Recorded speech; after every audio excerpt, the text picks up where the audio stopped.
When you allow the universe to yield to you, when you get into this place where you're really tending to your grid, meditation is a wonderful way to do that. And lists of things that you appreciate, rampages of appreciation, looking for positive aspects, all of that from where you are would be really good for you to apply. So you get to this place where your vibration is consistently in alignment with what's in your vortex, so that the ideas are flowing in, and then sort of magical things begin to unfold. Magical things that any one by itself may not be that big of a thing. In fact, it might even be something that people looking at it and not understanding this could call a coincidence. But when a whole sequence, day after day, hour after hour, week after week, flows into your experience, you begin to, just by paying attention to what's happening. I wanted it, I lined up with it, and it flowed. And then this happened, and this happened. As you acknowledge that, you begin practicing a vibration. It's an expectation of worthiness. It's an expectation of just knowing. Do you remember being little and just being loved for no good reason? Do you remember somebody who just loved you? You didn't have to jump through hoops. They just loved you. It was unconditional. It wasn't based upon what you were proving. It wasn't based upon what you were earning. They just loved you. And they were sort of few and far between in your world for most of you, because most people still believed that their happiness depended upon them seeing things that pleased them, and you were part of what needed to please them. And so you sort of got roped into being a good performer to keep others happy. And in the process, you lost your sense of unconditional love, unconditional receiving of the goodness that you deserve. And so, we think that you're trying to earn something that is unearnable. And if you can accept that it is unearnable, oh, that was a big one. That was the best quote of the day. If you can accept that the love that you seek is unearnable, can't earn it through your effort or through your hard work, but you can line up with it through your absence of resistance, then you start discovering it's not magic, it's just natural. But you start feeling this natural flow of well-being, and your desire to perform and jump through hoops begins to diminish. And then, if you've been listening to us for a while, and we know you have, you discover a leverage. There's a leverage in alignment that just is not available in misalignment. When you take the time to tune in, to care about how you feel, and reach for thoughts that feel better and better and better, so that you're expecting good things to come to you and to others to come to you, what happens is this vortex flows in such effortless fashion that people who watch you are really surprised. And we think that a lot of you, Esther does it too, play to the peanut gallery who hasn't learned that. So instead of letting it be easy, you make it harder than it needs to be. You don't have to justify the well-being that flows to you. In fact, you can't. Not one of you could ever do enough to earn your right to have sunshine every day.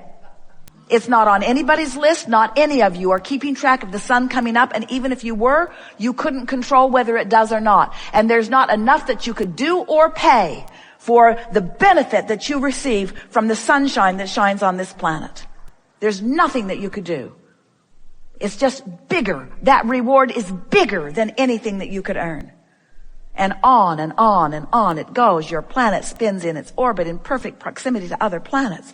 The water moves around in perfection and keeps your earth nurtured. In other words, the well-being that you are experiencing just by being here, you could never do enough to earn it, because it's not about earning. It's about an unconditional love and well-being that is shining on you at all times, and you are to varying degrees allowing yourself to receive your part of it, you see.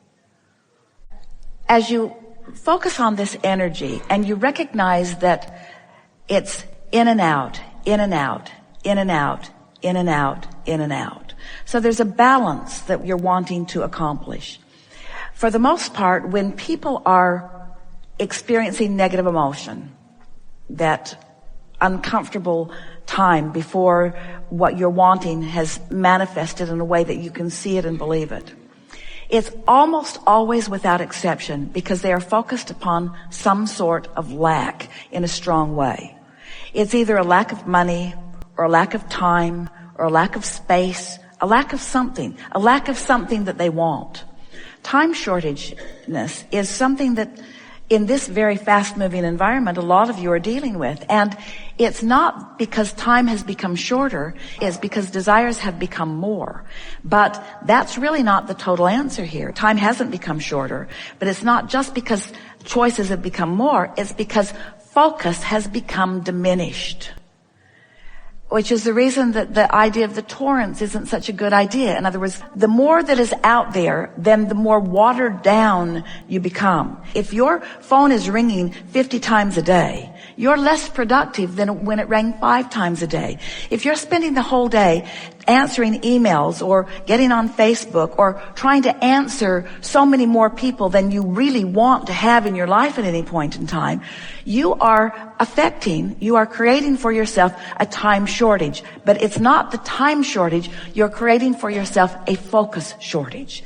Because when you're focused here and here and here and here and here and here and here and here and here, you don't allow the momentum that will really help you, you see.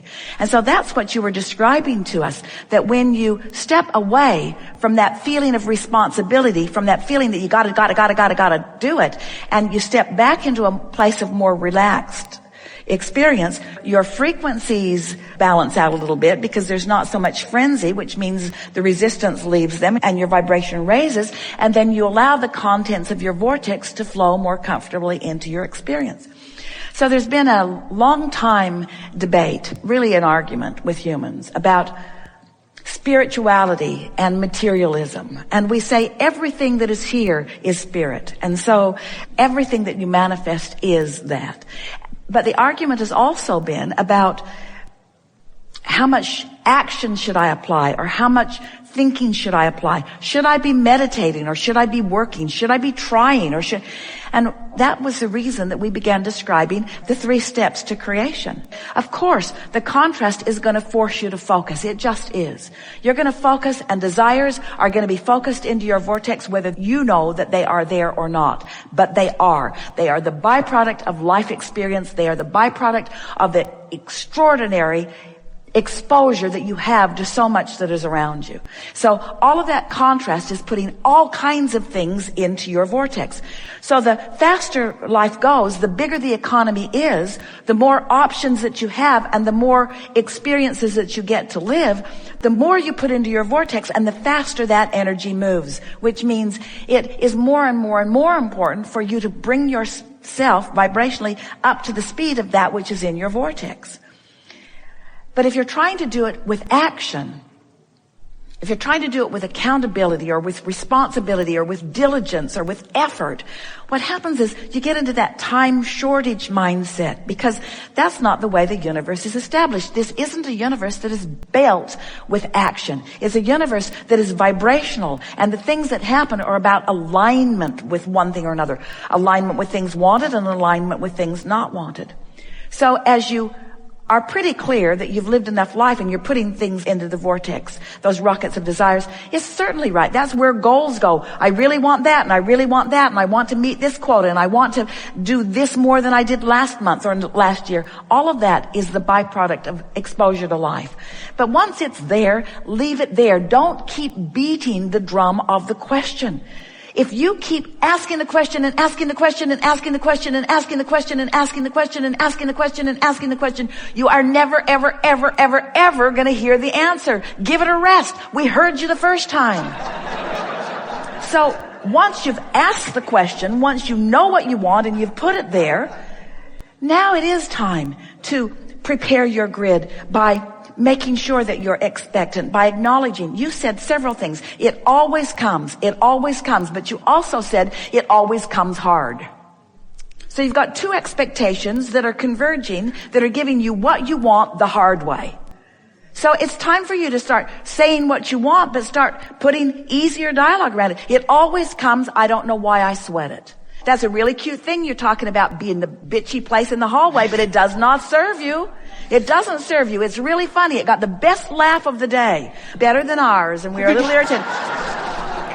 But it does not serve you, because one door will open and another door will open and another door will open and another door will open. And friends, you don't want all the doors to open at the same time, because that's focus that is diffused. You like it when one door opens and another door opens and another door opens. And if you can trust that within this vortex, the contents of the vortex is all that you want, and in there with all of everything that you want is source, is your inner being, all who know the precise timing that would give you not everything you want, but it's not the everything you want that they're ready to give you, but the precision of the timing of it. In the same spirit that you don't want every meal that you will ever eat to come to you today. You don't want them all today. You want them to come and satisfy you and come and satisfy you and come and satisfy you for all of the days of your life experience. And that's the way the contents of the vortex are coming to you. So there are only two things that are controlling what comes to you and when it comes to you. And that's your desire and your belief about it. Your desire, there's a better word, your desire and your expectation about it. And your expectation is what we're talking about when we talk about this grid. We want you to see that the grid is the preparation of your expectation. When Esther says, this equipment is magnificent. I love pushing a button and all the shades coming down. And I love pushing the button that says good night and all the lights turning off and the sound system's turning off. I love the ease of all of that. And I love walking in and pushing the welcome button. And I love the house lighting up and saying hello and things flashing and music coming on. I like every bit of that. But it's finicky, she says. But it's finicky if she could leave the finicky part out. If she could leave the troublesome part out. If she could just appreciate what it gives and not condemn what it doesn't give. Because she's keeping it active in her vibration. It's an expectation. I always do it, but it's hard. It is our desire that you leave this forum understanding these few things. These are the only things that you need to know to live happily ever after. Life is supposed to feel good to you. You're supposed to feel good in this moment. And the larger part of you does. And when you don't, you're just having your own little tantrum that you're not up to speed with who you really are. And it's a justified, valid tantrum, because not being up to speed with who you are doesn't feel good, no matter how you are measuring your tantrum or your reason for it with the others in the scope of humanity. It doesn't matter. Your tantrum is legitimate. Next, you are the only one who can get over your tantrum. And the way you do it is by understanding how this all fits together. By understanding that you are the creator of your own reality. The most important thing that we want you to leave this gathering remembering is that we are all in this together, and that we are right here with you, flowing with you, offering you clarity about things that are important to you. And the better you feel, the more in harmony with that clarity you are. And last, we want you to know that there isn't anything that you're supposed to be doing. You can't get it wrong. You're not supposed to be doing something that you're not doing. There's not some list of things that you are responsible to accomplishing.